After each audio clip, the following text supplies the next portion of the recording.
We have a wonderful evening ahead of us. Earlier on, Bob and others outlined the extent of the problem, and now we're going to talk about the solution, the youth that are part of the solution. So before we get started, I would like to invite to the stage someone who has been described as the youngest philanthropist, or was it, I'm not sure, was it smallest? And he has appeared on several major TV networks, including BET, NBC, and he's also presented to executives around the country, including to corporations like Walmart. So if any of you are looking for great speakers, you're about to see one. Some of you may remember meeting Joshua in 2010, and at the time, Joshua was just 8 years old, and he was recognized as a Stephen J. Brady STOP Hunger Scholar for his work to stomp out hunger in Miami through the foundation that he had created, Joshua's Heart Foundation. And if I recall correctly, Joshua was just 5 when he started that foundation. And Steve Brady, at the time in 2010, asked Joshua, he said, "What took you so long?"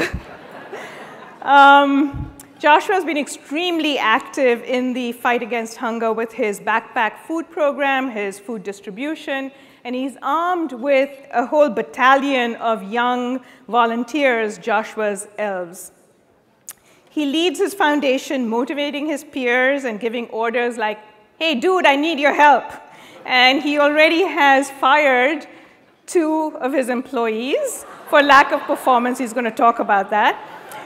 More recently, Joshua was honored by Prudential Spirit of Community Awards as one of just 10 national winners for community service to fight hunger. And all of this while studying for his exams, motivating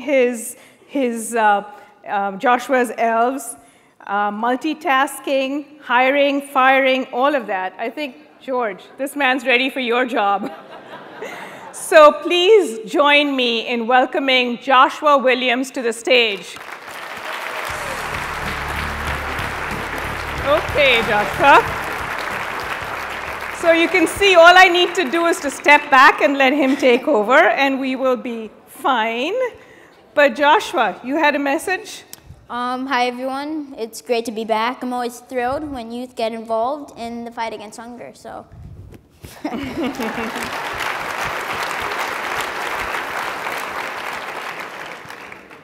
So you can see I have a lot to learn from him, right? We had the pleasure of meeting several of these scholars last night and their families, and you're about to be introduced to them. These are remarkable young individuals. But before we do that, we do want you to share these messages with your networks and let everyone around the world know a little bit more about the scholars. For those of you on Twitter, we want you to help recognize and celebrate this year's scholars. On my cue, take a look at the screen, and you will find a sample tweet. Help us give our scholars a shout out, and don't forget to include the hashtag #EndingHunger. There you go, thanks. So before we get started, I know that you all want to hear Joshua's story. So Josh, tell us a little bit about how you got started. Well, okay. So one day on my way to church, I saw a homeless man, and I felt really bad for him, and I wanted to do something about it. And I remembered earlier on, my grandmother gave me $20 to do whatever I wanted with. So when I saw him, I really wanted to do something, and it touched me, so I decided to give him the $20. And when I did that, I knew I was doing the right thing, and it really touched me and gave me a motivating passion to want to do something. But I didn't know how to. So later on, a few weeks later, I was watching TV, and there's this commercial about Feeding the Children, the organization, and the work they were doing in Africa. And it really inspired me, and I knew I wanted to do something. So I went to my mom and asked her to help me adopt all the children. But of course, you can't do that, so, well, I had to find something to do. So I went to 2 of my aunts, and I asked them to help me do something in the community. But I found out a few days later that they weren't doing anything, so I had no other choice but to fire them. So I had to find somebody else to help me. So I went to my mom, and I asked her to help me do something in the community. And at that time, I was 4.5, almost 5. And I guess you wouldn't take somebody as my age that seriously, as I wanted to help fight against hunger. But she saw that I really wanted to do this, so she helped me out, and we grew from there. But of course, we had to help out first. So we started by cooking meals every Friday and giving them out hot to the poor, to the homeless. And it was great, and then we were told we couldn't do that anymore, so I had the hard task and job of finding what to do now. So I thought for a while, and I came up with the distribution. It's basically where we have a group of needy people, less fortunate, and come into one area, and we give them bags or boxes full of food that can supply them for a week to 2. Yeah, I think that food is a basic necessity in life, and to see children and adults without it breaks my heart. And I believe that we can work together as a community and a world as one and help end hunger. And I provide food to my community in Miami Beach, Florida, South Florida. And I can't do it alone, so I need help. And I've spread the word a lot. I have 1,200 active volunteers, 600 are children, 600 adults. And the reason why I have a lot of youth volunteers is because when I created my foundation, before I did that, I couldn't find a foundation that accepted children to work with them. So I decided to make that one of my main goals. So children are very active in my foundation. Me, as being a child, I am the president of it, and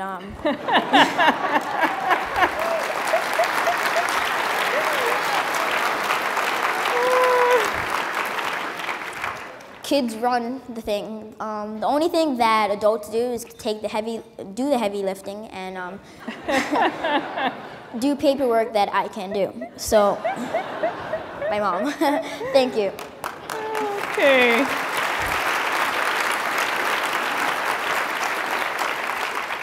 Me, along with my team, we coordinate food distributions, and we have given almost 500,000 pounds of food so far in the past 8 years.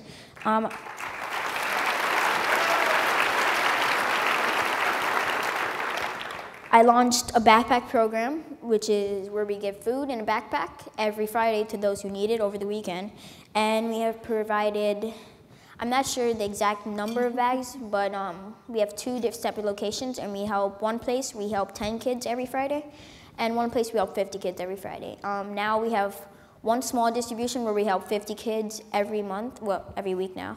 And we have one slightly bigger one every month, and a bigger one where we help at least 150 families every quarter of a year. And 3 months to 4 months. And we have a cooking demonstration where with the food that we're giving them, we have somebody usually from Whole Foods cook and show them how they can create a healthy meal with the food that we're giving them. And yeah. That's great. Wonderful. Awesome. Okay. If you haven't gotten his autograph, make sure you get his autograph, okay? It's going to be valuable very soon. But clearly, we know you also have global aspirations, and it's to recognize future leaders like you that the foundation it's in the 7th year of providing scholarships and grants to students who are fighting hunger. So this is our future generation of leadership, and the foundation certainly recognizes that and wants to encourage that.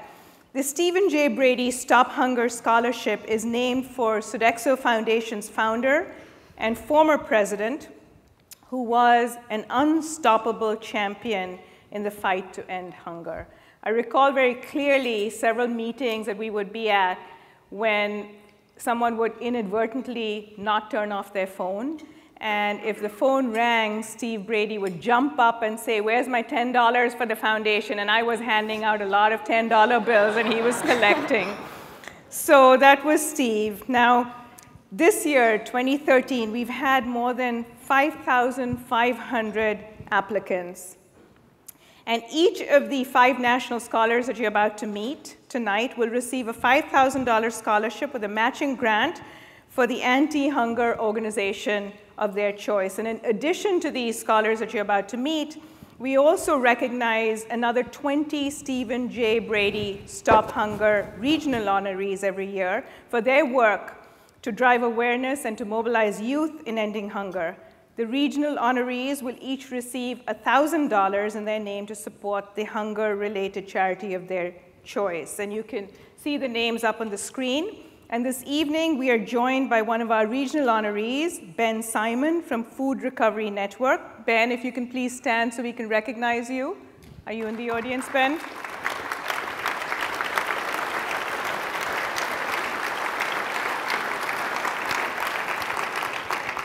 And don't forget, we need to give Ben a shout out and recognize him on Twitter.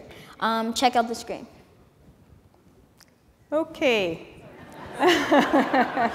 So now we'd like to introduce our first scholar, Nate Nass, by sharing his video with you before we bring him onto the stage. Nate, and if we can roll the video, please.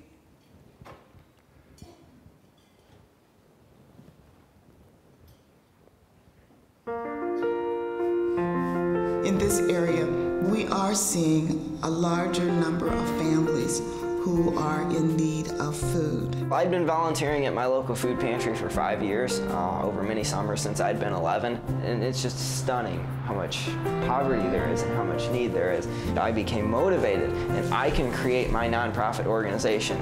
I can make it 100% teenage volunteer run.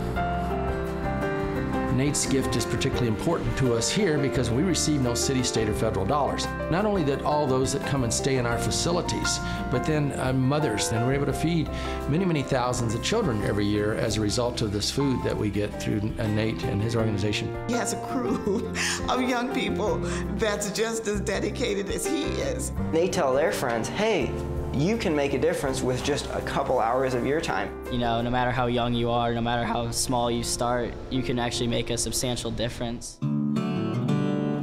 I was 16 years old when I first approached, Whole Foods. They said, well, sure, you can have our leftover bread, but moreover, you can have our leftover produce. Nate is definitely kind of a folk hero around here. We know that at the end of the day, a lot of the food is still good that we won't sell. When we get a shipment of, let's say, 200 apples that has 7 days, after 7 days, it's gone. So having someone like Nate take that food and make the connection between us as the retailer and the food bank who can distribute that to the people that need it is awesome. We wanted to see fruits, vegetables, wholesome foods. We just never dreamt we'd get it from Whole Foods, which was great. Potatoes and tomatoes and asparagus, you name it, and they're by the boxes. Not a lot of food banks will take fresh produce or dairy. Nate has found a way to get those foods to where people can use them. We're not only feeding hungry people, but giving them nutritious food in the process. And if all we had was pastries and donuts, they wouldn't get a nutritious meal. So this is just really supplement their diet. Good, wholesome food. Not only did I get leftover bread, I got leftover produce, and then I got some of their dented cans and stuff. So all of a sudden, a little bit turned into a lot. You're talking 50 or 60 loaves of bread, probably upwards of 200 pounds of produce every day. It runs into literally tens of thousands of pounds every year. At Halloween of 2011, I drove past this pumpkin patch that had a whole bunch of pumpkins the day of Halloween. And the manager says, sure, you can have them all this week. I had no clue what to do with them. All I had was 1,500 pumpkins out in this field. Turns out, one of my friends has a very good connection with a local culinary school. We had originally planned on just a couple days of production, and that couple days turned into a month-long adventure. First year we made about 10,000 meals out of 1,500 pumpkins. This year we had about 10,000 pumpkins. It takes you a few days, you get through it, and you're just like, oh my gosh. And then 2 more dump trucks unload, and you have an even bigger mountain to face. All of our volunteers were mobilized, and for 2 weekends after Halloween, it was baking madness, truly. We call it the Great Pumpkin Massacre now. When all the volunteers have left, Nate and his mother and father cleaned up 2 kitchens. We're all just dragging around like zombies, but they stuck around, and they cleaned up. So the last bag of trash was being brought out. I won't forget that. Seeing somebody this interested in doing something so big at his age was inspiring. I was privileged because I was able to go and give back to the community, to those who aren't privileged, and that's what matters. Nate is one of the unsung heroes in the city of St. Louis. This young, disciplined, orderly person that has a vision. It's my firm belief that to fight hunger, every single person's gonna have to step in. It's not just something that one person is gonna go out and do it. He's one of these kids that's so unique and so bright and so giving and so nice. He is nice. I'm here with my own nonprofit that's fed close to 500,000 people to date. I know someone with a heart that big and works so hard, as young as he is, he's destined. He is truly destined.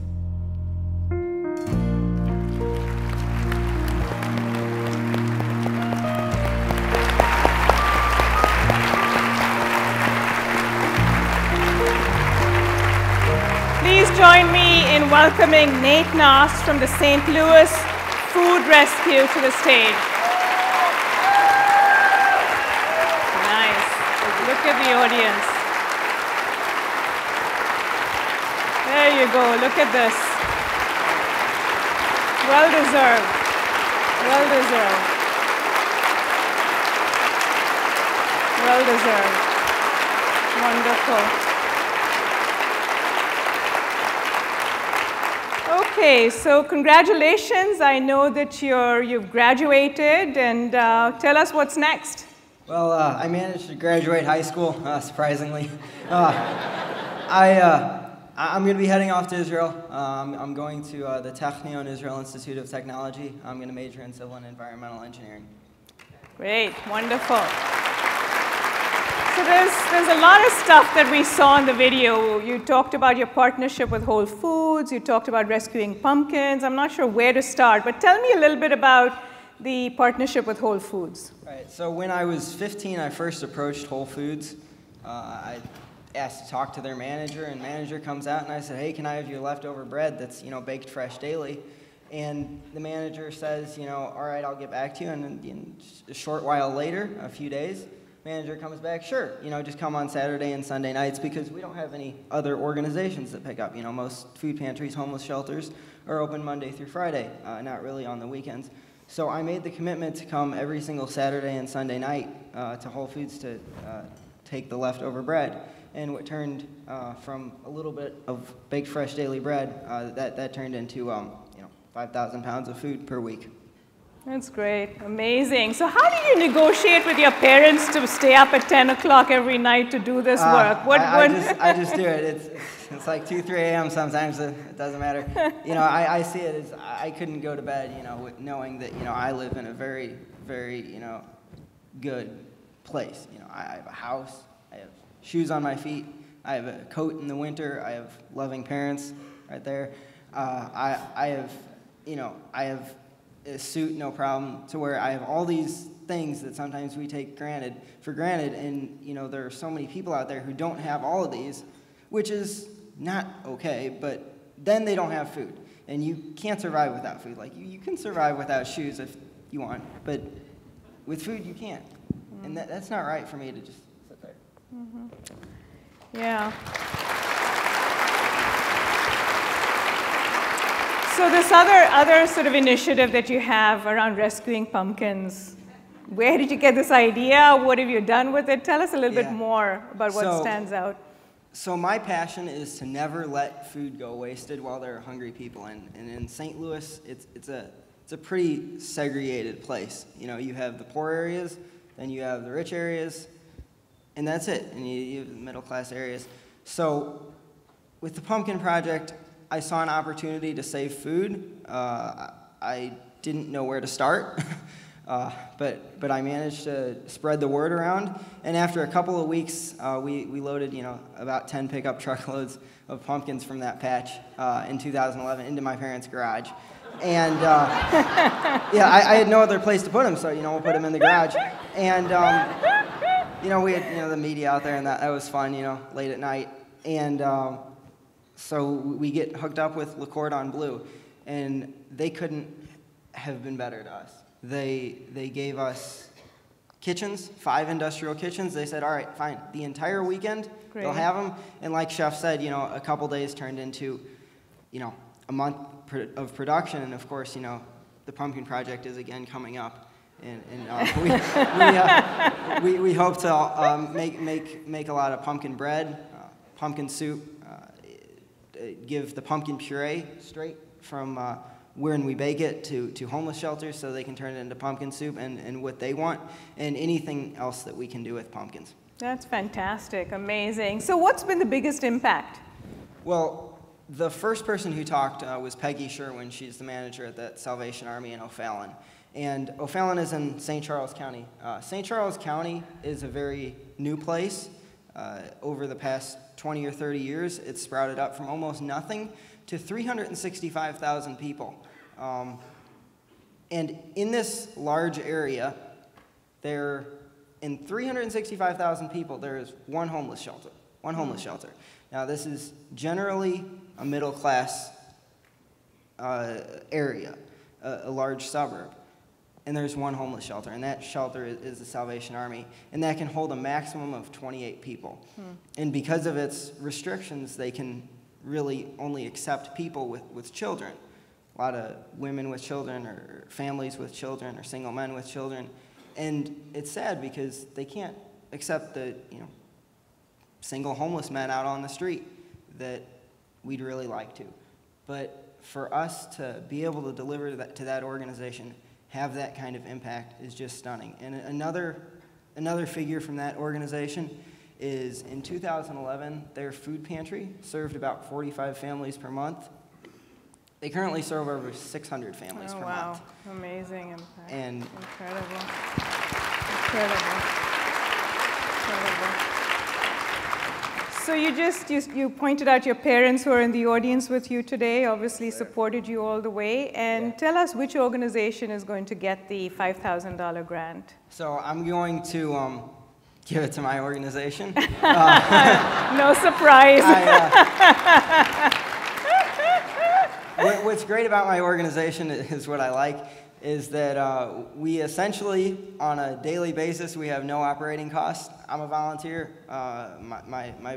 My people who pick up the food are volunteers. My guy who does our Facebook and website, he's a volunteer.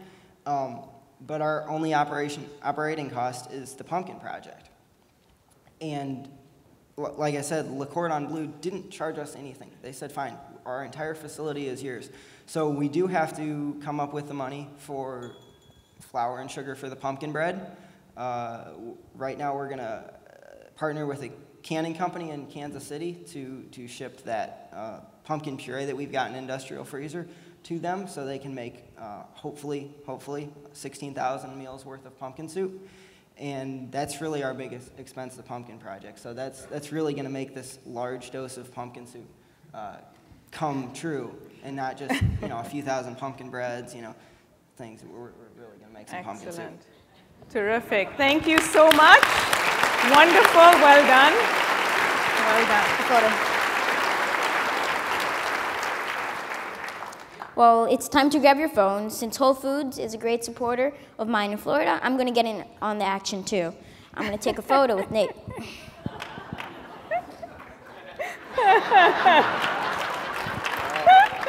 I'm going to tweet that and post that at Facebook after.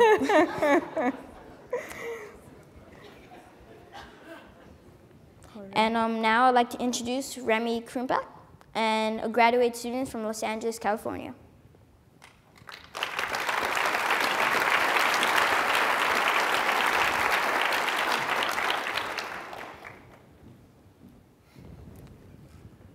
Hey, Remy.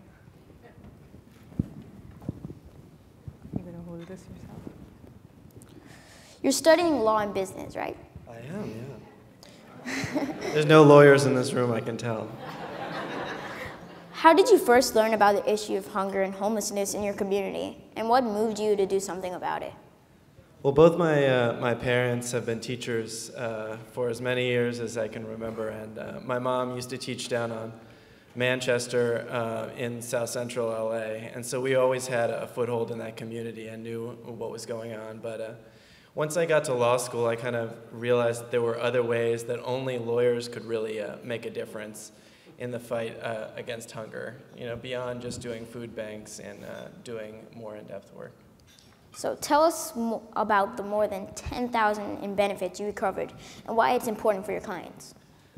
Well, what my program does is it trains lawyers and law students to go out into the most at-risk communities and go out to the social service providers in these communities and deal with the issues that are coming up with homeless accessing emergency food benefits. So the way I like to look at it is that in Los Angeles County, only a third of the people that are eligible for SNAP food stamp benefits are getting the benefits, which is about the norm throughout the country. And so these are benefits that are already authorized by the government, and they just need help accessing them. Over 50% of my homeless clients in Los Angeles have a mental disability of some kind, so they need help from a professional to try to access and keep up the access to these important benefits that allow them to live through the week. Well, who's in the audience with you today, and what organization will be getting the 5,000 grant? Well, I brought both my parents with me today in the audience. You gotta support the parents.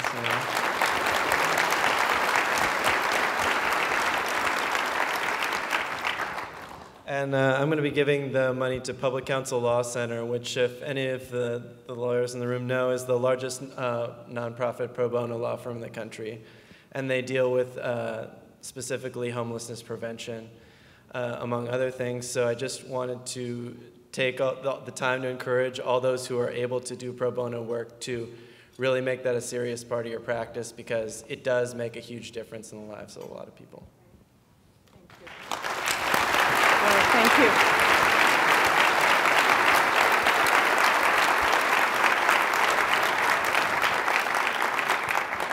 Thank you, Remy. Our scholars are really making a difference. Bob, you ready to hire him? You might get some cognac to go with him too.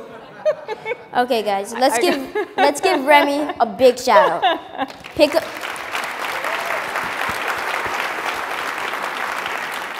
Pick up your devices, and I think you know what to do by now. Someone reading your tweet might just be nudged to the stage one day. Okay, wonderful. So next up, our next scholar is Zach Harmon. He's an 8th grader from New Berlin, Wisconsin. And he is, at age 7, he started a food drive, the Z Drive. So please join me in welcoming Zach to the stage.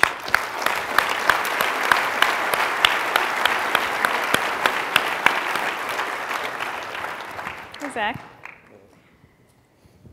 So did you do something fun today? Yeah, we visited some monuments, with the family. That's great. What was your favorite? Well, my sister, I think, favorite was the Lincoln, her idol. Yeah. That's great. Wonderful.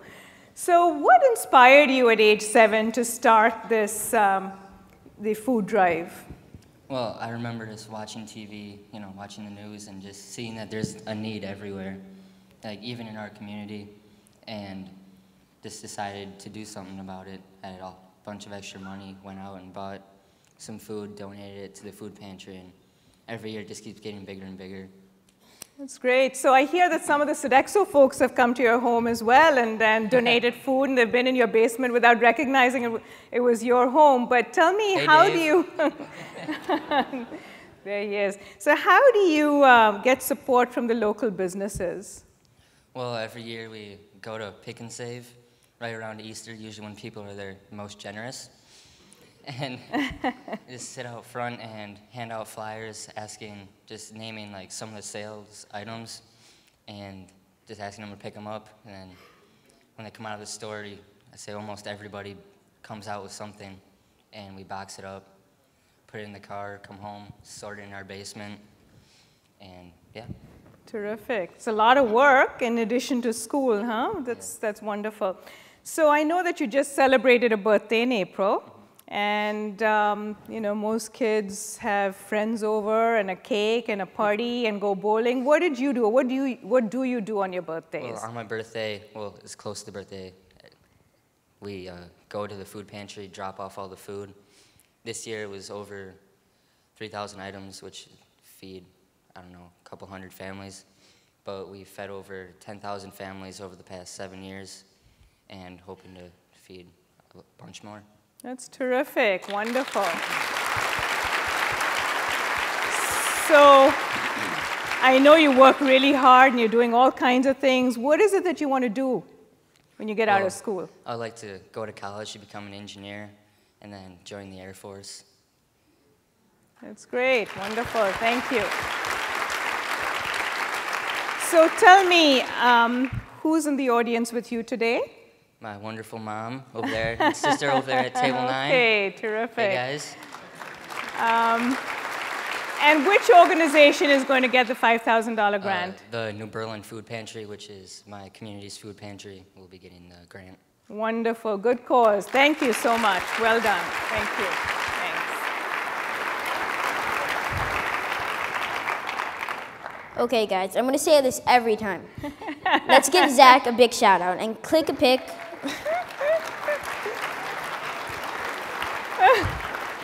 Click a pic, tweet, or post to Facebook, and let's light up the internet. Okay. Kiran, you're up next. Kiran Sridhar is in 10th grade and is using technology to divert excess food to feed the hungry in his community throughout his nonprofit, Waste No Food. So, come on up, Kiran. Okay, good to see you. I'm going to hold the mic. Is that okay? Sure. Okay. So tell us, how does Waste No Food work? Well, one of the things that we've identified is 1/3 of all food in California is wasted. And nationally, every day, a Rose Bowl worth of food is wasted. As Nate said, it's inexcusable that food can be wasted when so many people in our nation go to bed hungry.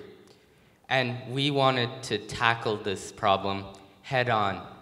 What we realized is the challenge is the reason why so much food is wasted is because there is no efficient mechanism for food donation. Food donors don't know charities in their area that have the capacity to pick up food when they have excess food. Charities don't know when there is excess food, and they don't have the credentials to prove their legitimacy. So we've created a model which we compare to eBay for food donation. Tony, you ready to hire this guy? Food donors, whenever they have excess food, can post their excess food. Pre-vetted charities within a certain mile radius can then get an email alert and can then claim the food if they can use it. Through this model, we've created an efficient mechanism to transact food. So,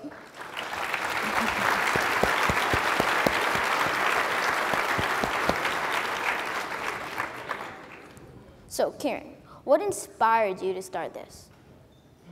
Well, I'd done some volunteer work in some local charities, and really, it's a stunning experience. You see lines that stretch across the block of people asking for food. These people are just like you and me. Just through circumstances, they're now forced to ask for food. It's a huge problem. In California alone, 3.8 million people can't guarantee that they will eat 3 meals a day. Particularly children who don't have access to 3 meals a day.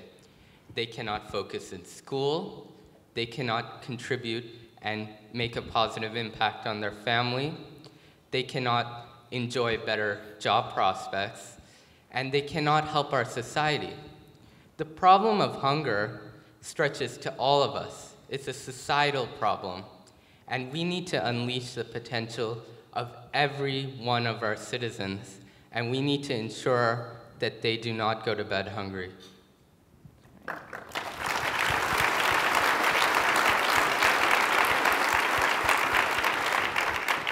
That's great. And Kiran told me that he doesn't scale his food that he gives out in pounds of food. He scales it in meals since it's hard to track, as you said. So how many meals have you given out today? We've given about 35,000 meals to the hungry, and we're always looking to expand and to make a better, make an impact in more people's lives.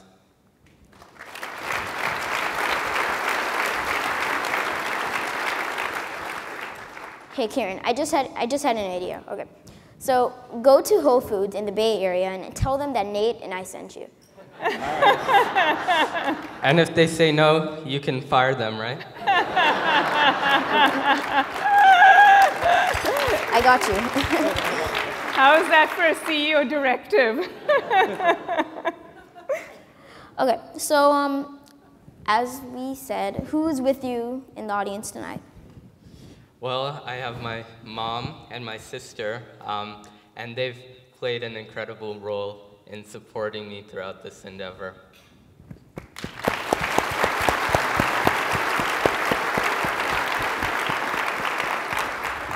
And which organization will be getting the $5,000? My organization, Waste No Food, will. And, you know, we're actively looking to scale up, and we're talking to groups such as the California Restaurant Association, which is an advocacy group with 22,000 restaurants. So hopefully this model can be scaled up, and I know that this grant will play a big role in that. That's great. Excellent. Okay guys, join me on Twitter, Instagram, and Facebook in celebrating Kiran's crusade against food. Thank you. Food waste to feed the hungry.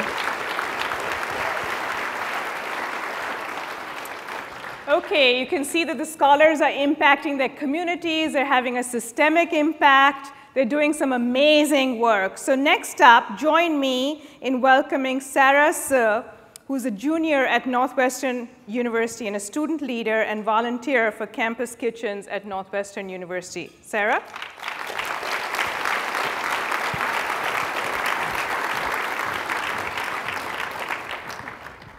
Hi, Sarah. Hi. Good to see you. So I actually met Sarah earlier this year at our Diversity, Business, and Leadership Summit in Chicago, and we have some wonderful pictures of Sarah and Magic Johnson that should appear on the screen soon. But so what did you do today?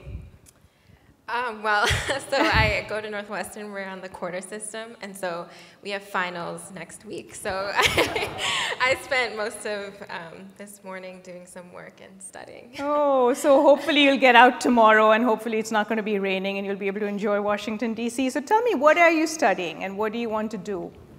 I'm a biology major, and I'm also pre-med, so I'd like to go to medical school after I graduate. And what part of medicine? My interests are, you know, it varies and it changes all the time, but maybe surgery. We'll see how that goes. Okay, wonderful, great. So I know that you've done a lot of work and you've gotten involved with campus kitchens, and you started in your freshman year, and freshman year can be quite a transition. So, yes. So tell me a little bit about how you got involved and why you got involved in campus kitchens. Yeah, well, during our welcome week, there's always an activities fair, and I just went to the fall activities fair where they had a bunch of volunteer organizations, and I just happened to stumble upon campus kitchens, and in the beginning, I honestly wasn't really aware of the food insecurity issues in Evanston particularly, because Northwestern is in a very the very like affluent part of the Evanston community. So I mainly joined out of curiosity, and after doing some meal shifts and delivery shifts and being able to, I guess, put a face with all the meals that we were putting together was really inspiring, and I think that's definitely what kept me on board and brought me here today, I guess. That's great. So what is your most favorite part about the work that you do with campus kitchens? Definitely the delivery shifts. We go out to our clients' homes, and we go to their doorstep and deliver them their meals. And I think what I've learned is that it's not really just about the food that we're delivering to them, but it's also very much about companionship and forming these relationships with people that you would never, otherwise come across if it, wasn't for us bringing them their meal for the next few days. So getting to know our clients and forming these personal relationships has been really amazing. That's great. So improving the quality of life for all of your clients. That's wonderful. So I know that last year you focused a lot on sort of motivating your peers and getting more volunteers. How did you do that, and what worked?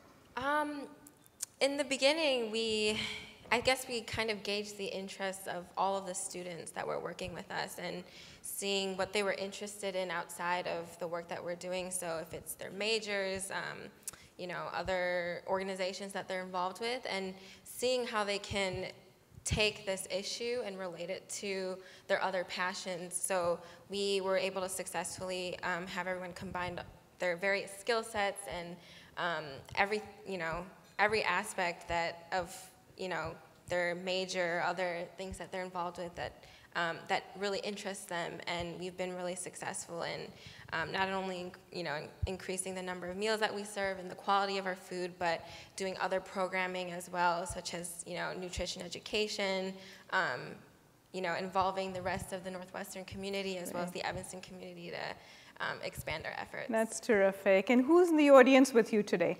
My mom and dad are with me in the audience today over there in table 5. And should I ask this question? Which organization is going to get the $5,000 grant? I'm, again, giving it to my organization, Campus Kitchens at Northwestern. Okay. Wonderful. Thank you, Sarah. Thank you very much. Thank you. Guys, make sure to tag Magic Johnson at Magic Johnson when you do her Twitter and other things, and let him know that Sarah made it as easy. So. Okay, wonderful. Thanks, Sarah. So please join me as I present to you our 2013 Stephen J. Brady STOP Hunger Scholars.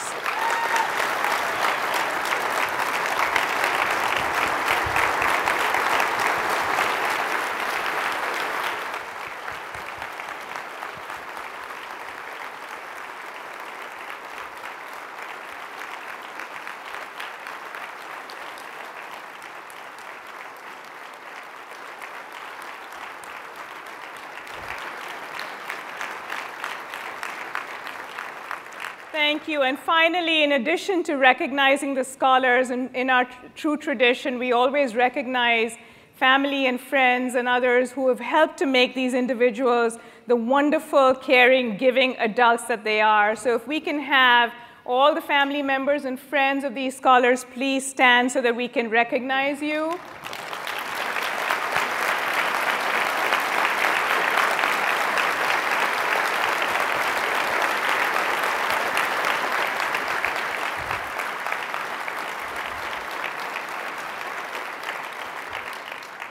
Thank you for cultivating the future generation of leaders. Okay, scholars, now, in true tradition that was started many years ago by Steve Brady, at the end of this part of our program, I'm proud to say, well done, and class dismissed. There you go. And thank you very much to our future CEO. Well done. Very nice.